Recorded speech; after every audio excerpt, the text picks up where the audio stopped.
ଏକ ଗାଁରେ ଜଣେ ଯୁବକ ଥିଲେ ଯେଉଁଠି ନୀତି ଅନ୍ୟମାନଙ୍କ ସହିତ ମନମୁଟାଉ କରିଥାନ୍ତି। ସେ ବୃଦ୍ଧଙ୍କ ନିକଟକୁ ଗଲେ ଏବଂ ପଚାରିଲେ, ମୁଁ କିପରି ଏମିତି ମନର ଅସନ୍ତୋଷକୁ ଦୂର କରିପାରିବି? ଗୌତମ ବୁଦ୍ଧ ହସିଲେ ଏବଂ କହିଲେ, ତୁମେ ଯେଉଁଠି ଅପ୍ରେମ ଏବଂ ଦୋଷ ଦେଖିବ ସେଠି ଏକ ଛୋଟ କୃପା କର। ଦେଖ ଏହା କିପରି ପରିବର୍ତ୍ତନ ଆଣିପାରିବ।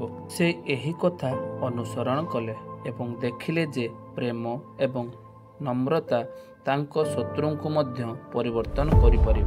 ବୁଦ୍ଧଙ୍କର ଏହି ଗଳ୍ପଟି ଆମକୁ ଏହି ଶିକ୍ଷା ଦିଏ ଯେ ଘୃଣା କେବେ ମଧ୍ୟ ଘୃଣାକୁ ଦୂର କରିପାରିବ ନାହିଁ।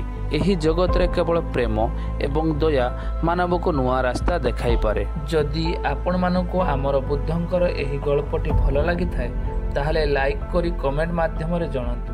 ଆଉ ଯଦି ଆପଣ ପ୍ରଥମ ଥର ପାଇଁ ଆମ ଚ୍ୟାନେଲକୁ ଆସିଛନ୍ତି ଏଭଳି ମୋଟିଭେସନାଲ ଭିଡ଼ିଓ ଦେଖିବା ଲାଗି ଗୋଟେ ସବସ୍କ୍ରାଇବ୍ କରିଦିଅନ୍ତୁ।